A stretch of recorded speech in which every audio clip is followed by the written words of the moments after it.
પ્રતાપનગર જિલ્લા તાલીમ કેન્દ્ર ખાતે 286 જેટલા ટ્રાફિક બ્રિગેડના માનદ સેવક સેવિકાઓને પોલીસ કમિશનર શ્રીના હસ્તે નિમણૂક પત્ર એનાયત કરવામાં આવ્યા હતા. વડોદરા શહેરમાં ટ્રાફિકને નિયંત્રણમાં રાખવા માટે ટ્રાફિક પોલીસ જવાનો સાથે ટ્રાફિક બ્રિગેડના માનદ સેવક સેવિકાઓ પણ કાર્યરત છે.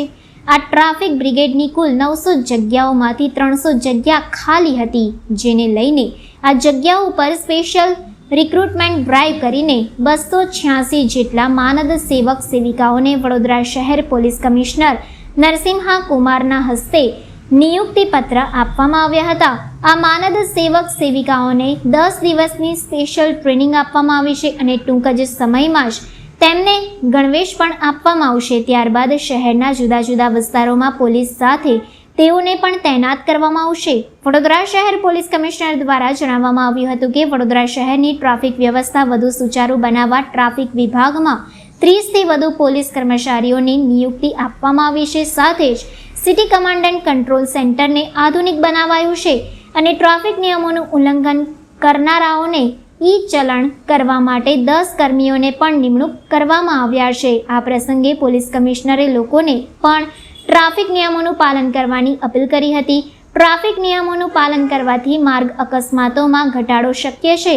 ટ્રાફિક જવાનો અને માનદ સેવક સેવિકાઓ વડોદરા શહેરની ટ્રાફિક જવાનો અને માનદ સેવક સેવિકાઓ વડોદરા શહેરની ટ્રાફિક વ્યવસ્થાને સરળ બનાવવા માટે સતત મહેનત કરે છે, પરંતુ આ કાર્યમાં સફળતા ત્યારે જ મળશે જ્યારે સામાન્ય નાગરિકો પણ નિયમોનું પાલન કરી સહભાગી બને.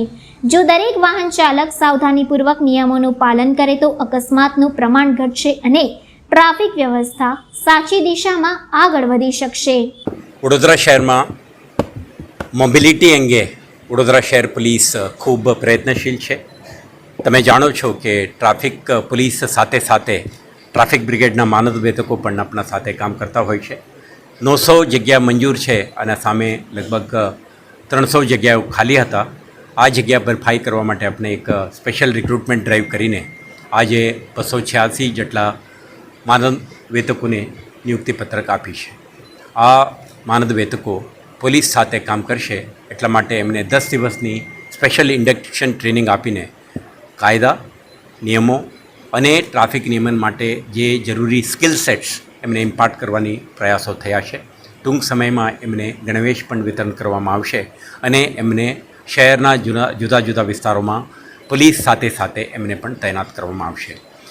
આપણા આ એક છેલ્લા કેટલાક દિવસોથી શહેરમાં ટ્રાફિક વ્યવસ્થાને વધુ સ્ટ્રીમલાઇન કરવાના હેતુથી આપણે લગભગ 30 વધુ પોલીસને પણ નિયુક્તિ આપી અને કમાન્ડન્ટ કંટ્રોલ સેન્ટરને આધુનિક બનાવીને લગભગ 550 વધારાના કેમેરા જોડવાનું, વડોદરા મ્યુનિસિપલ કોર્પોરેશનના camera, body camera, police camera અને પ્રાઇવેટ કેમેરાને પણ આપણા CCTV camera commandant control centre સાથે જોડીને તેથી નિયમનો ભંગ કરનાર સામે ચલાન વ્યવસ્થિત રીતે જારી કરી શકીએ તે માટે પણ વધારે 10 કર્મચારીઓને આપણે નિમણૂક આપી છે.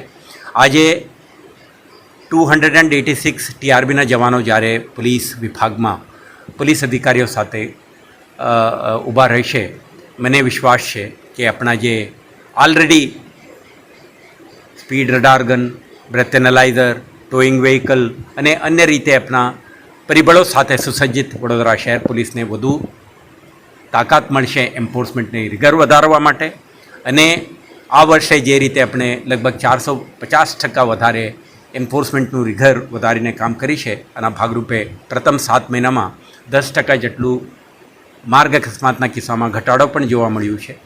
વડોદરા ટ્રાફિક એજ્યુકેશન ટ્રસ્ટના તમામ ટ્રસ્ટીઓ, વડોદરા શહેર પોલીસ અને નગરવાસીઓના આ પ્રયાસોથી નાગરિકો વધુ જાગૃત પણ બને, હેલ્મેટ પહેરતા થાય, સીટ બેલ્ટ પહેરતા થાય, ટ્રાફિક નિયમોનું પાલન કરે અને ઓવર સ્પીડિંગ ના કરે, ડ્રંકન ડ્રાઇવિંગ ના કરે અને રોંગ સાઈડ ડ્રાઇવિંગ ના કરે એવા એક કમિટમેન્ટ સાથે આપણે આગળ વધીશું તો હું માનું છું કે ટ્રાફિક બ્રિગેડના એન્ટ્રી અને શહેરને આપણા સુરક્ષિત બનાવવાના, મોબિલિટીના નંબર 1 સિટી બનાવવાની આપણા જે પ્રયાસ છે